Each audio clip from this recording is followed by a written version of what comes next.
Welcome back. If you just joined us, you're watching the news at 10 on Channels Television, broadcasting from Lagos. A reminder of our top stories.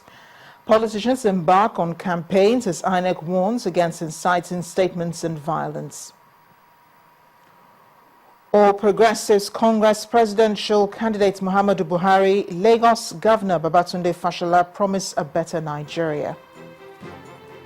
IDPs appeal to the authorities to hasten the fight against terror, say they're eager to return to their homes. And Pope Francis names 20 new cardinals. 15 of the new appointees are under the age of 80.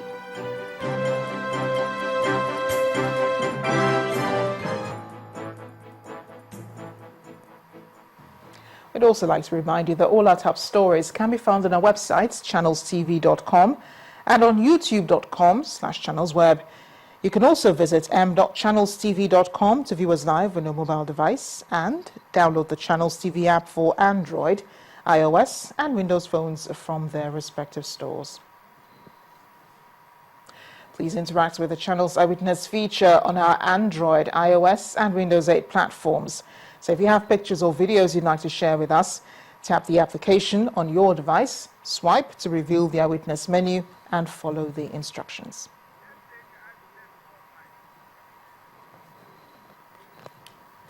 Speaking of those pictures, we have a few sent in by some of our Eyewitness reporters. Let's begin with this one. It's a picture of a falling electricity pole or falling electricity poles on Mushing Road in Itire, Lagos. This could prove quite dangerous if not attended to as soon as possible. Next is a picture our Eyewitness reporter says is a water source in Isale Oshun area in Osogbo, Oshun State. Now, ideally, there should be a much better arrangement for water to be supplied to this community. We'll end with this picture of a bad road described as the only link road between Iziama and Ozwagba towns in Ikeduru local government area of Imo State. It looks more like a death trap and threatens to get much worse if left unattended to. All our Eyewitness reporters are appealing to authorities to save the situations as shown in their pictures. We do appreciate the pictures sent in by our reporters. We do ask that you keep them coming. Now, Nigerians have continued to call on politicians to eschew violence and endeavor to run issue-based campaigns ahead of the 2015 elections. There are some views expressed by worshippers across the capital city today. It's the first Sunday service for the year, and many are hopeful of a better year ahead. Our correspondent, Linda Kigbe, reports. It was all songs of thanksgiving and prayers at different churches across the Federal Capital Territory as Christians held the first Sunday service of the year.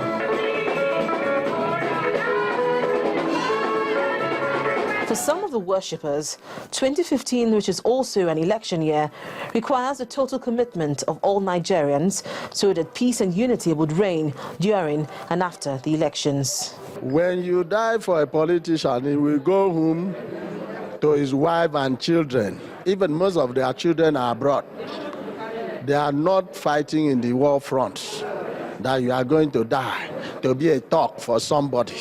Don't die for anybody, but cast your vote as a civic responsibility. It is the women and children that suffers most. So this time around, I'm calling and pleading on my fellow Nigerian women to know where their children are so that they will not serve as talks to anybody. Also speaking in an interview with Channels Television, the senior pastor of Christ Apostolic Church, Living Waters, Abuja, wants Nigerians to take their civic responsibility of voting seriously. So while we are praying for peaceful election, while we are praying for God to take absolute control, we also must play our own part well. And one of the parts we can play very well is to get registered. And when it is time, we go out and vote for the candidate of our choice, for the candidate of God that will bring peace and progress into the country. While Nigerians are still rejoicing over the dawn of a new year, All thoughts and efforts will be directed towards February, when the elections will hold. For now, the prayers will be for a peaceful and violence-free election and a more unified Nigeria. Linda Kibi, Channels Television News. We'll be back to talk more politics, but let's talk about the high crime rate in Kogi State, located in the north-central region of Nigeria, which has led the citizens to say enough is enough. To this end, the community and police have been brainstorming on ways to put a stop to this menace by holding a stakeholders meeting with the traditional chiefs from Kogi Central Senatorial District. Our community report tonight looks at issues that have brought indigents together to seek ways of living peacefully. Now you're talking.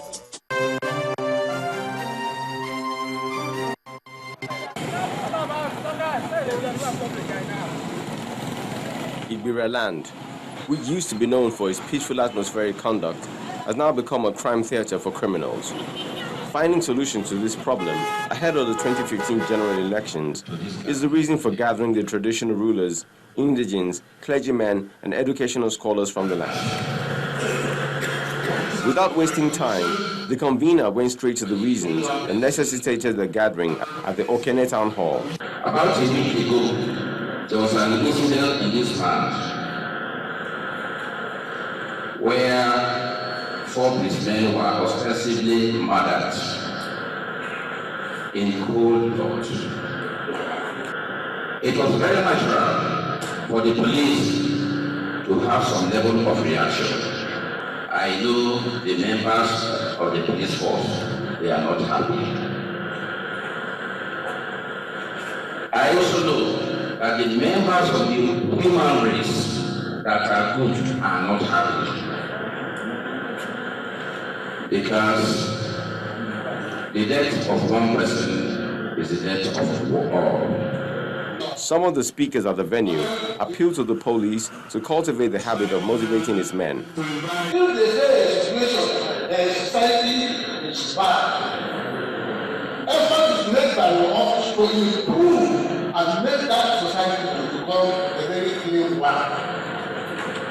If during the intervention of your men to improve the situation, then the situation seems to be getting out of hand more and more. We need to have a different. All these people who commit these atrocities are right in our midst. And we will not say that we do not know them. When some of these things happen, we are not bold enough to go to the police or any other security operative to disclose whatever we know. The reason being that at the end of the day, you are going to give the information may end up being punished for a sin known as. For the police boss, about 80% of crime in the state are committed by outsiders and not residents. The reasons for the upsurge in crime in this part of the state remain a puzzle which we must collectively and critically explain with the fullest sincerity of purpose. The ultimate objective being to find and apply precision bound to solve so that law-abiding citizens, individuals and non-individuals alike, can go about their legitimate endeavors with minimal fear of insecurity. He also identified political thuggery, assassination, robbery, kidnapping, among other crimes that hinder economic activities in the area. For us to be able to identify who the kidnappers are, who the armed robbers are, who the murderers are, who the dogs are, you will help us by giving us diligent and very credible information. We alone cannot fight the battle. That is what I'm trying to advise here. I will explain that the good sons and daughters, prominent sons and daughters of the land are afraid of coming home because of their sons and daughters. As the stakeholders meeting comes to an end, it is expected that some of the suggestions made here are put into practice.